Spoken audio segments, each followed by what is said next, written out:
So how might President Trump's $12 billion aid package help American farmers? Here to discuss the president's latest economic initiatives, we welcome the White House Deputy Press Secretary, Kush Desai. Kush Desai, thank you so much for joining us.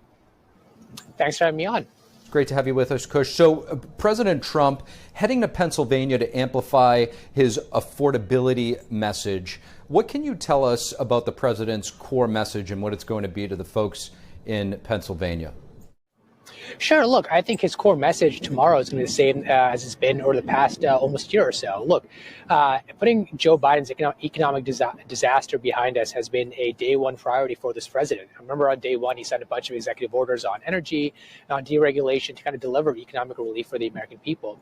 And since then, this administration, almost at a weekly or biweekly clip, has been unveiling one new policy initiative after another to help, restore prosperity and end Joe Biden's inflation crisis. We've seen historic drug pricing deals. We've seen just last week, the Department of Transportation rolled back CAFE standards on cars that are driving up the price of new cars.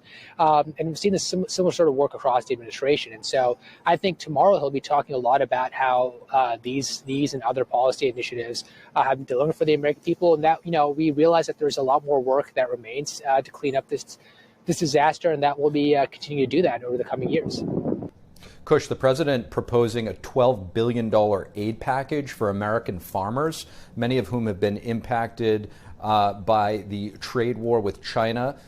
When do you think these farmers will be able to expect that funding, and which sectors, if any, of agriculture will be prioritized?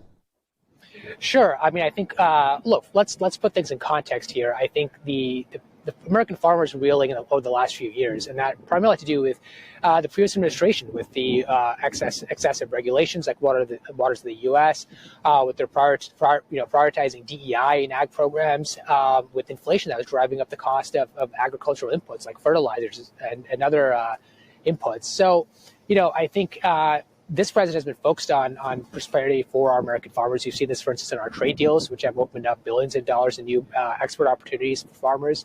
And so this farmer relief package is going to be sort of a bridge from the prior administration's disasters to the successes of this administration. And so I think this aid package will be, very comprehensive and support, the sectors of the American agriculture sector that have been hurt the most for the last few years. There's no question President Trump has a sort of innovative, out-of-the-box approach to governing and government. I want to get your thoughts on these Trump accounts. Treasury Secretary Scott Bessent saying Sunday there will be no restrictions on how children can use those funds. Talk to us more about it and how this will help make the American dream more attainable. Sure. I think this is a revolutionary investment into our nation's children, into the futures of our nation's children. The federal government will provide $1,000 into these accounts. You've seen philanthropists like Michael and Susan Dell just last week announced that they were putting in $250 for 25 million or so children across the United States. I think we'll start seeing other companies and other philanthropists start contributing to these accounts as well. Employers contribute to the accounts of their employees' children. This is money that American children will be able to use when they turn 18 to go to school, to start a business, to have a down payment on their first home.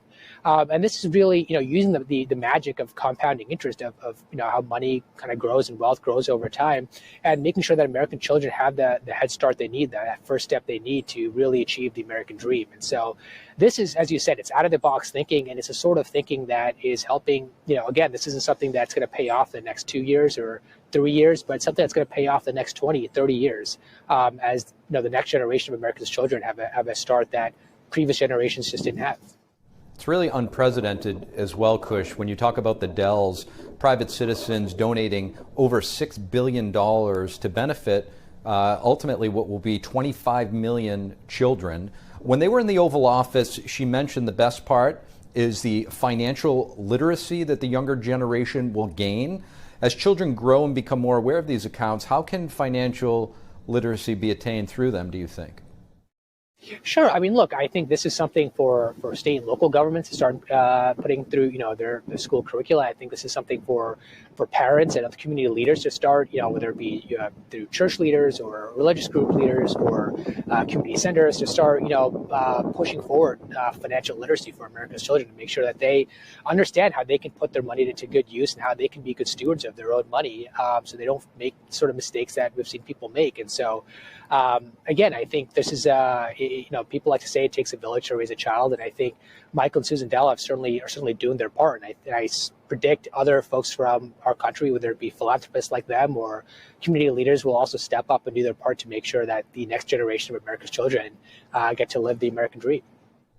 Lastly, Kush, before we let you go, I know you're busy. President Trump emceeing the Kennedy Center honors last night. This is the first time as chairman of the Kennedy Center. He spoke about various things, the importance of culture. What is the vision for the Kennedy Center under the Trump administration and beyond? Sure. I think the Kennedy Center should be a jewel Washington, D.C. of our nation's capital. It should be where, you see some of the greatest performances, some of the greatest artists kind of, define our culture. And so I think that's what the president wants. He wants to restore the Kennedy Center to its former glory, to make it this, as I said, a jewel of our nation's capital. And I think he's doing that, as he is doing with so many other projects of his. And Kush, I mean, the president emceeing last night, talking about, how impressive the performances and the tributes to the honorees were last night. This is going to air on, I believe it is December 23rd on CBS. Is the president looking forward to the finished product? Absolutely. I think it's the first of many wonderful productions to come from the new Kennedy Center under this president. Kush Desai, really appreciate you joining us. Thanks so much. Thanks for having me on.